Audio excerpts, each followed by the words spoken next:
it's been mentioned, it's been 20 years.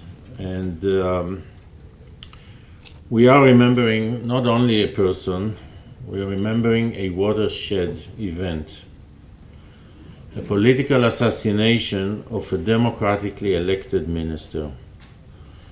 The legitimate debate between a nearly even split nation arguing an issue related to the core of our existence collapsed. Widespread violence, legitimized by the leadership, eventually manifested itself with the assassination.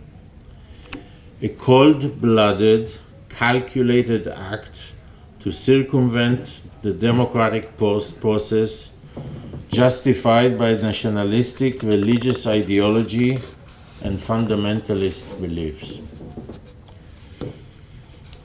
Throughout the last 2 decades, I've often been asked to reflect on the time that has passed since the assassination. Does time heal? My response is no, but with varying intensities. Unfortunately, very sadly, none of the issues that led to the assassination have gone away. And from the looks of it, they ain't gonna go away soon. We're still facing the same exact issues. The arguments pro and con are the same. Those who claim to know how to deal with terror have proved themselves miserably wrong, but still offer the same ineffective prescriptions, albeit in higher dosages. So no, time does not heal.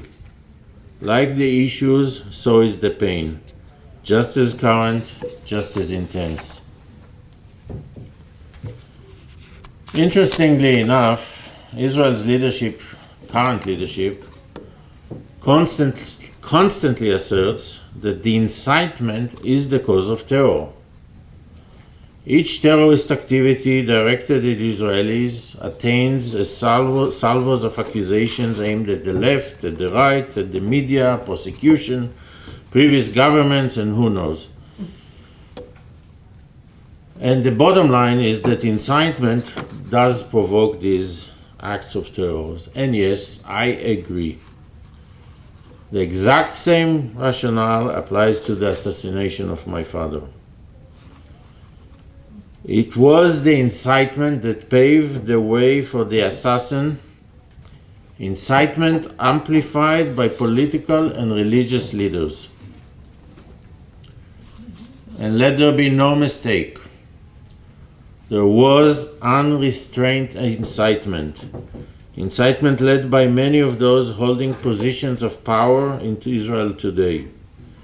Incitement faced by weak, helpless law enforcement and prosecution. So were we blind to what was happening in the weeks and the months before the assassination? No, we were not. Not at all. But were we able to fathom the outcome? No, we did not. However, looking back, reviewing the language used then, both spoken and written, we should have. The signs were on the wall, literally and logically. Big, bold letters.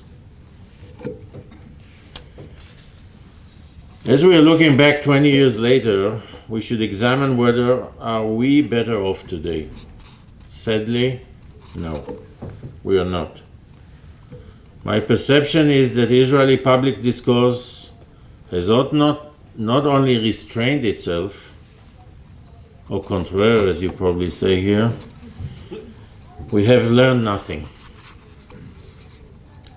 And examples, during the weeks of protective edge of last summer, the air was saturated with the fumes of ultra-nationalistic, unrestrained, violent sentiments directed at anyone who did not 100% conform to the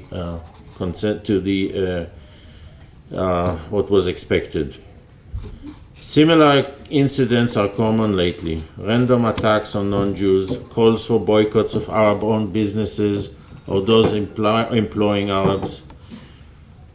We're seeing, unfortunately, a very similar phenomena pointed at our current president, President Rivlin, who is not a left-winger, who is not a centrist. He is a staunch Likud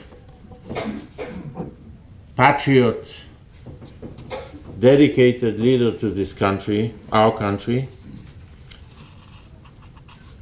and he's constantly being defamed and incited against.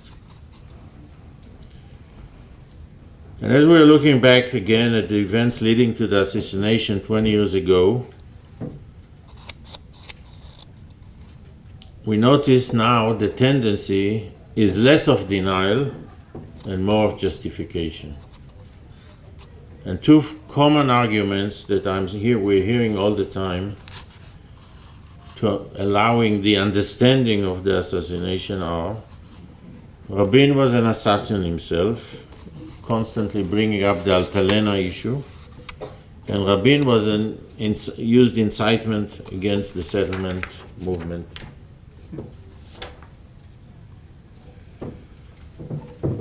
Also, I'm going to discuss and sort of try to counter-argue a common accusation that my father had no legacy.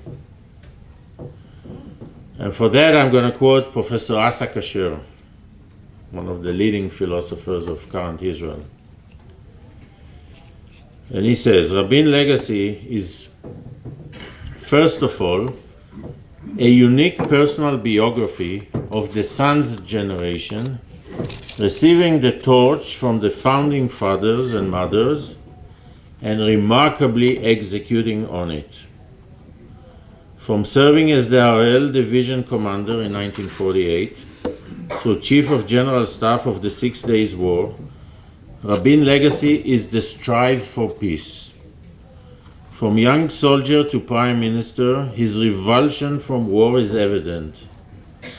Finally, Rabin's legacy is the fight for democracy. Rabin was assassinated in the midst of political dispute vastly deviated from the acceptable moral principles of democratic rule. So to sum up Professor Kasher, he lays out, or he points out 3 layers of the Rabin legacy.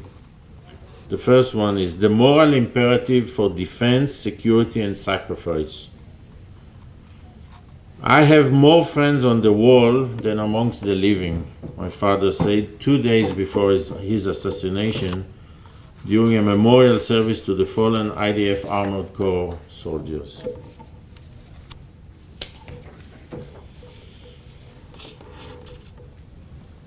The second layer is peace. The absolute moral imperative of the state to achieve peace with the neighboring nations and peoples. Peace as the ultimate guarantee for security from war and terror. So well exemplified by his saying in the midst of the 6 Days War facing the Western world that it should be aptly named the Wall of Peace. The third layer of the legacy is the imperative for democratic restraint.